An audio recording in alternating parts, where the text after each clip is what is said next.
भगवान ध्यान में बैठे थे। अब भगवान ध्यान में बैठे हो ये बड़ी विचित्र बात है। सारा संसार ध्यान करता है भगवान को प्राप्त करने के लिए, लेकिन भगवान किसका ध्यान करने बैठे? तब युधिष्ठिर महाराज ने कहा, द्वारिकाधीश सभी आपका ध्यान करते हैं, आप किसका ध्यान कर रहे हैं?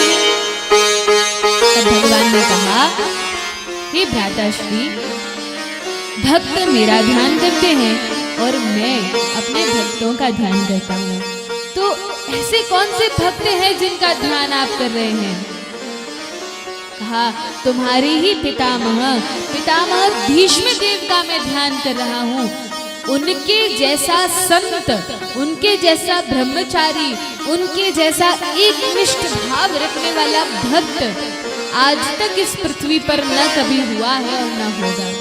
भीष्म पितामह जैसे महापुरुष अब नहीं संसार को देखने को मिलेंगे और वे अपने शरीर का त्याग करने वाले हैं।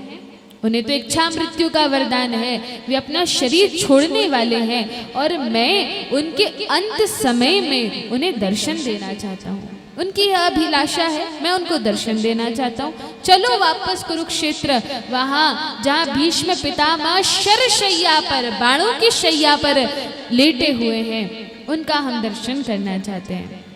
पांडवों के साथ रथ पर चढ़कर द्वारिकाधीश भगवान कृष्ण जाते हैं और जब गए तो भीष्म देव देखकर बहुत प्रसन्न हुए, आंखों से अश्रुधार बहने लगी और कहा, सदैव देवो भगवान प्रतीक्षताम।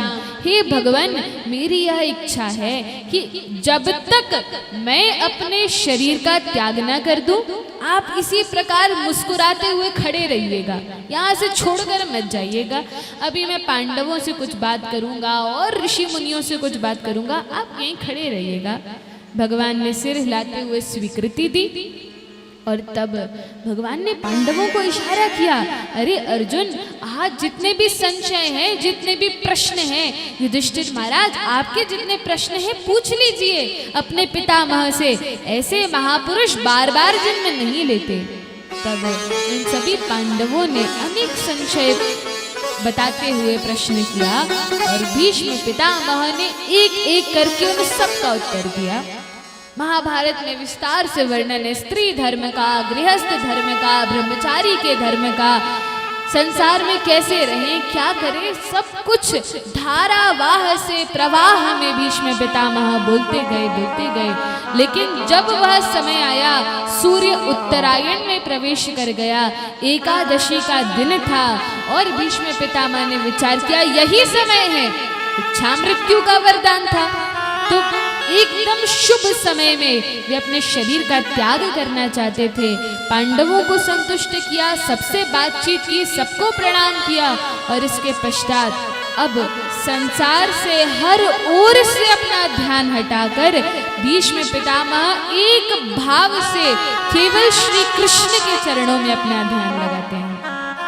हमारे जैसे नहीं कि केवल मन में सोच रहे, उनके सामने भगवान खड़े थे और भगवान की भी आंखों में आंसू भर आए हैं, मंद मंद मुस्कुरा रहे हैं, क्योंकि भीष्म देव ने कहा था मुस्कुराते हुए खड़े रहिएगा। भगवान खड़े हैं और भगवान की सुंदर चितवन को देखकर, सुंदर मुखमंडल को देखकर भीष्म पितामह बड़े आनंदित हो रहे हैं।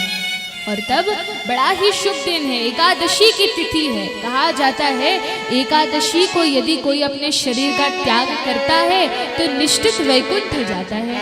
तो एकादशी का दिन था, सूर्य आकाश में चमक रहे थे, उत्तरायण में प्रवेश किया था, बड़ी सुंदर तिथि, नक्षत्र सब ठीक था।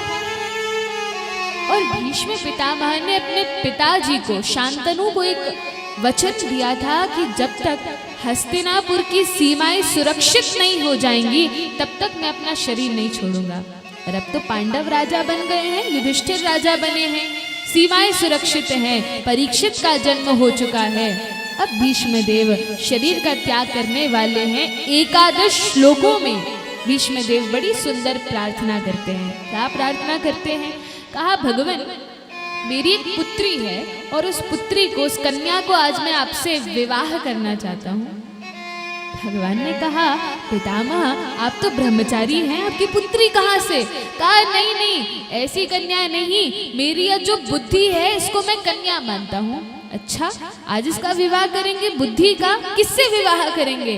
कहा, भगवान मैंने बहुत ढूंढा, लेकिन संसार में मुझे कोई विषय नहीं मिला जिसमें मैं अपनी बुद्धि को लगा सकूं, लेकिन कृष्ण आज मुझे अपनी बुद्धि के लिए योग्य वर मिल गया है। कौन? भगवान आप स्वयं। मैं अपनी बुद्धि को, अपने विचारों को, अपने हृदय को आज आपको समर्पित करना चाहता हूँ, आपसे इसका विवाह करना चाहता हूँ। कृपा करके मेरी इस मति को स्वीकार कीजिए। इति मति रूप कल्पिता वितृष्णा, यह जो मेरी मति है इसको आप स्वीकार कीजिए। भगवान ने कहा ठीक है।